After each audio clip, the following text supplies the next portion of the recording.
Hello, what's up everyone? Today I'm going to be covering offer and also acceptance under contracts 1. I hope this will be a short video because it's only 2 subtopics and these subtopics are very short. So without further ado, let's go. First is offer. Offer is defined under section 2A of the Contracts Act 1950. By the way, I'm pretty sure every time you're gonna take the contracts test, you can bring the contract act with you. Unfortunately, I don't have the contract act, so I can't show you which one it is, but I'm pretty sure you can bring it to the exam hall.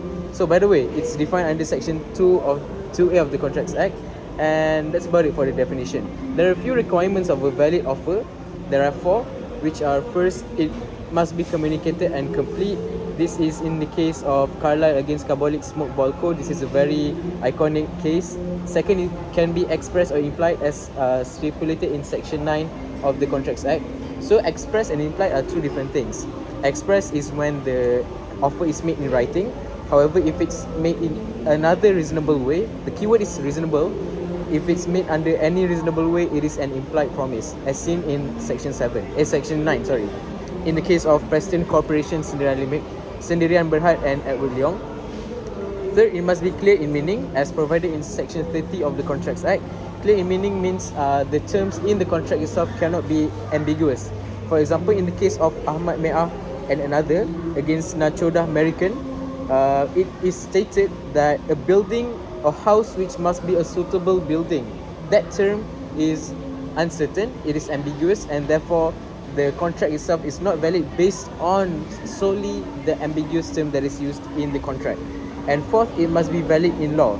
Valid in law means that it cannot be something illegal. You cannot offer something that is illegal in law. If it's done, then the contract itself is valid because the offer is illegal. It cannot be done. Okay. Sebenarnya itu saja untuk offer tau. So in offer, there is actually a subtopic called ITT, Invitation to Trade.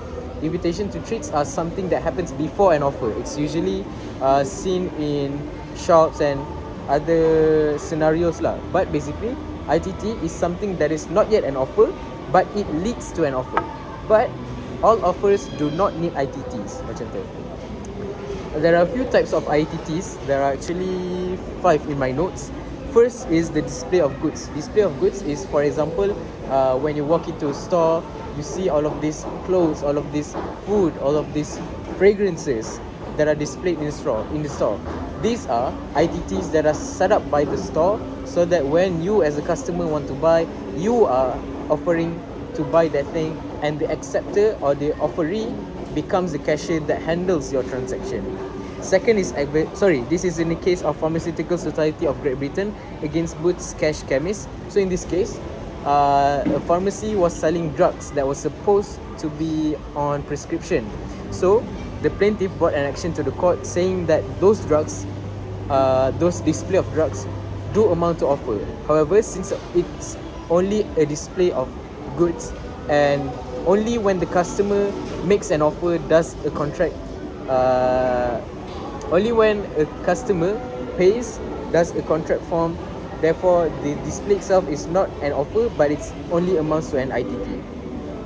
Second is advertisement. Advertisements are usually in social media, in brochures, in catalogs, also in signboards when you cross the road and all that. Those are advertisements. Those are merely ITTs that signal to us as a customer to buy or offer our goods, our money in exchange for the goods. Okay, this is in the case of Partridge against Crittenden. This case basically states what I've just explained, which states that an ITT is not an offer, and that advertisements can be offered advertisements can be an offer if it's open to the whole world. For example, in the case of Carlyle lah. Third is auction. So in the process of an auction, the auctioneer yang ketuk that hammer tu, he will always call out an amount. Contoh, 50 ringgit, 70 ringgit. That is an ITT made by the auctioneer. Only when the people who agree raise their hand, oh, you sir over there, that sir in the blue jacket offers 50 ringgit. That sir in the blue jacket has made an offer, and as the auctioneer, I am making the acceptance. Macam tu. That's why an auction amounts to an ITT, not an offer. Okay, fourth is tenders. Tenders are offers made by a company so that other acceptors, other offerees can provide their goods and services. So it's it's basically an invitation to offer lah sister. Okay, fifth is club membership. Club membership, if you notice, whenever you wanna join a club, contoh club Royal Selangor, tak salah saya itulah nama dia tau. Ke nama lain Club Royal Selangor, something like that lah. You have to pay a fee or you have to apply for a club membership. So that application only amounts to an ITT, and it is up to the club to decide whether or not you are eligible for a membership in that club or not. Okay, how can an offer be communicated? It can be communicated under section 3 under section 3 of the Contracts Act 1950. So silence does not amount to offer as in the case of R against club, and that's about it. Saya tak tulis apa-apa, so I'm quite afraid to explain on it. Okay, how about revocation of an offer? Revocation of an offer means you tarik balik your offer. It can be done anytime before an acceptance is made. This is under section 5 sub 1, and basically when I offer something and that guy that I'm offering something to has not made an acceptance, I can at any time before his acceptance is made revoke the offer. However, it must also be read, this section 5 sub 1 must also be read together with section 4 sub 2 para A. If I'm not mistaken, section 4 sub 2 para A talks about Postal Rule or something like that. It's when if I'm not mistaken, it talks about when an acceptance is complete. So you need to know when an acceptance is complete in order for you to understand when you can revoke a particular offer. Macam tu. So revocation can be done in one of 4 ways as outlined under section 6 of the Contract Act. First is by a notice of revocation. Second is by lapse of time. Lapse of time means if I am giving an offer and I don't have a specific time. Contoh, you must accept this offer in 14 days, for example. So if that clause is not in my offer, reasonable time varies lah between cases. Contoh paling senang, saya offer satu air dekat kawan saya, and reasonable time maybe a few seconds. Lepas dia tak jawab, after a few seconds of me holding out that drink, I can revoke the offer by tarik tangan aku ke something like that. For bigger contracts, for example contract untuk tanah, contract untuk benda-benda lain yang besar lah, amount dia besar, maybe the reasonable time would be a few months, maybe up to 6 months, maybe up to a year. So it really depends on the case. But the keyword is reasonable. It has to be reasonable, within a reasonable amount of time.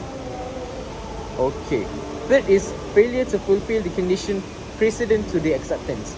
So a few offers, a few contract offers can come with a few clauses that specify the means of acceptance that must be fulfilled by the offeree.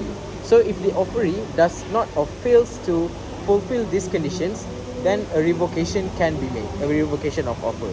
And fourth is due to the death or the mental disorder of the offerer. Because the offeree is no longer here, at least no longer here in the mind, then the offeree cannot process or is not of sound mind to process the contract. And kalau dia mati lagi lah, he's not even here in this world. Okay, we're done with acceptance.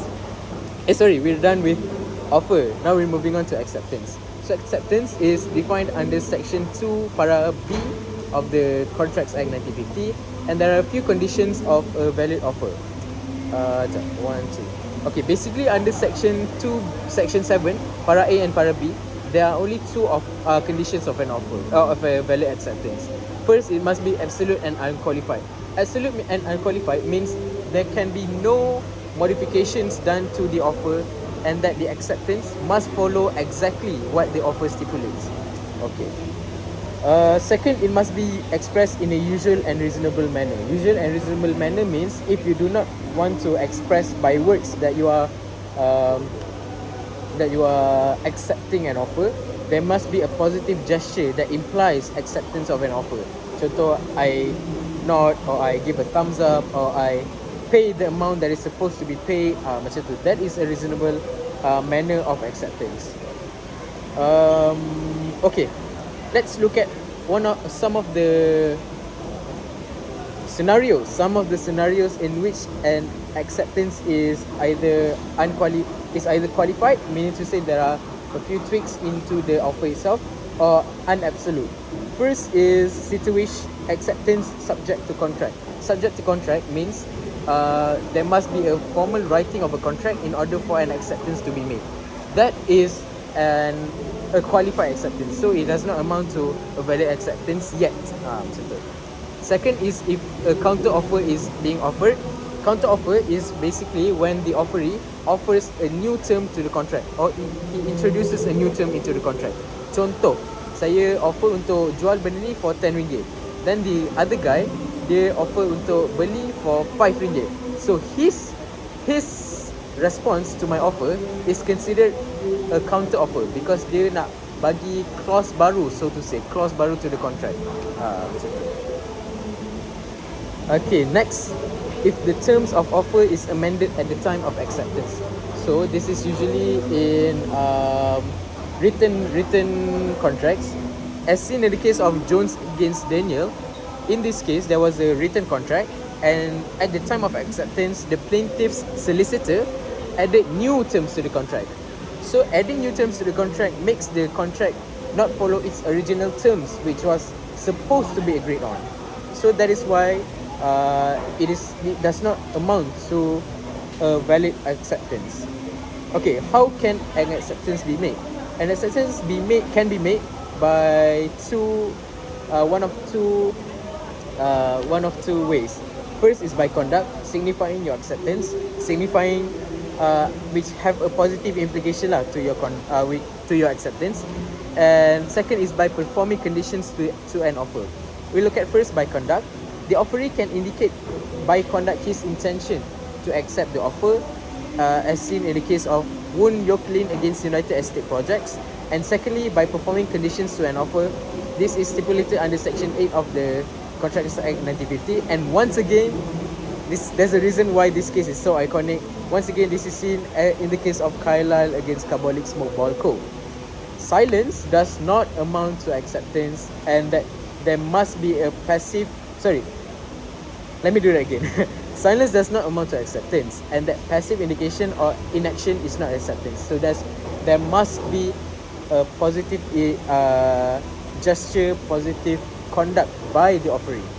This can be seen in the case of Clubhouse against Bindley.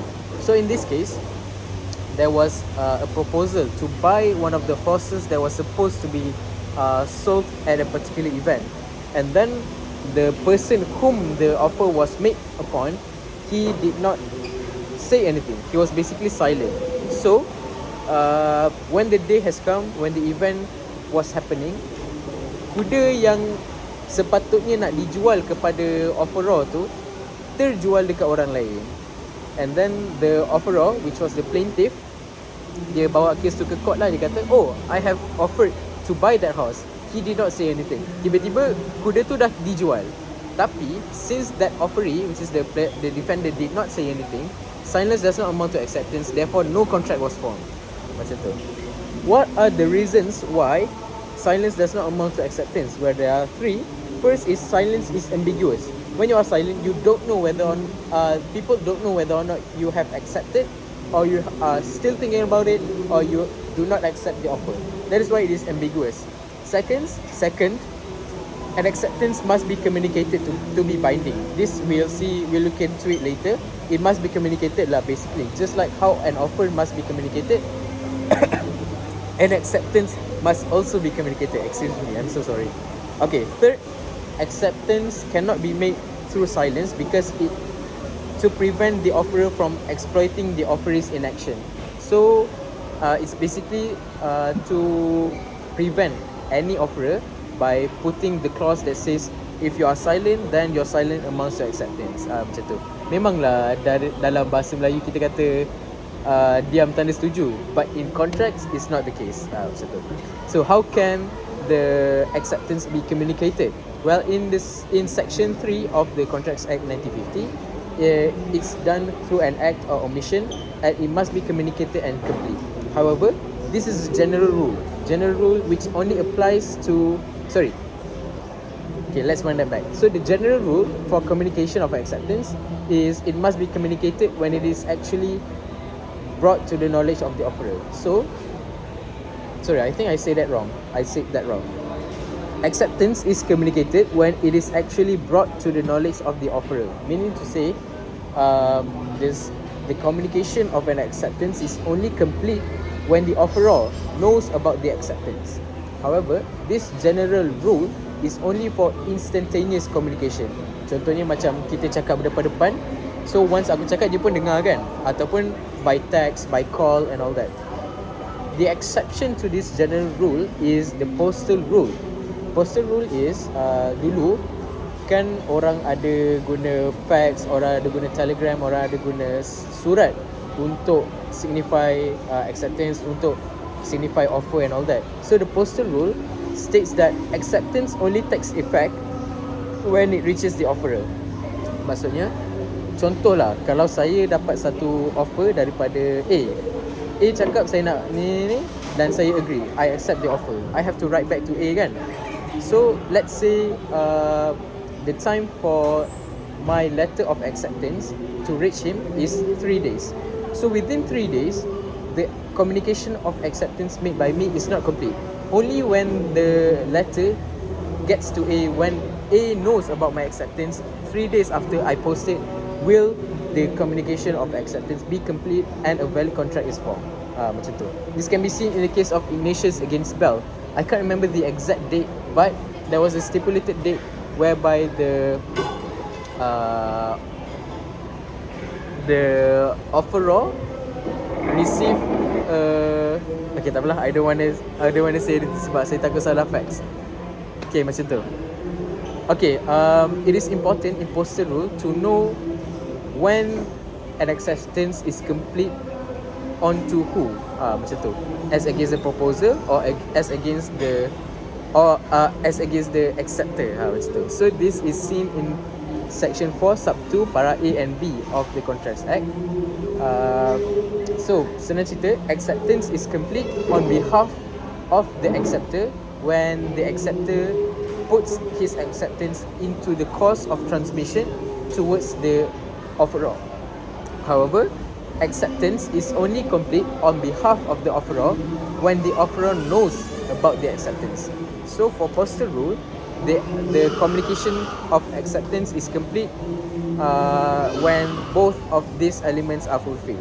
So when only one of those elements is fulfilled, it is considered half complete, so to say lah, macam tu.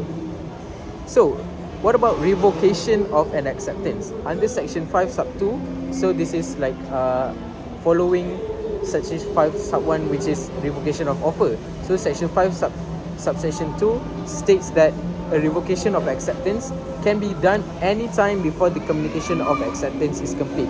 So going back to the postal rule, dalam masa 3 hari yang letter tu sampai ke A, I can revoke my acceptance at any time before A gets my letter of acceptance, macam tu. So that is it. 20 minit okay lah. So we have covered 2, which is offer acceptance, and that's about it. See ya.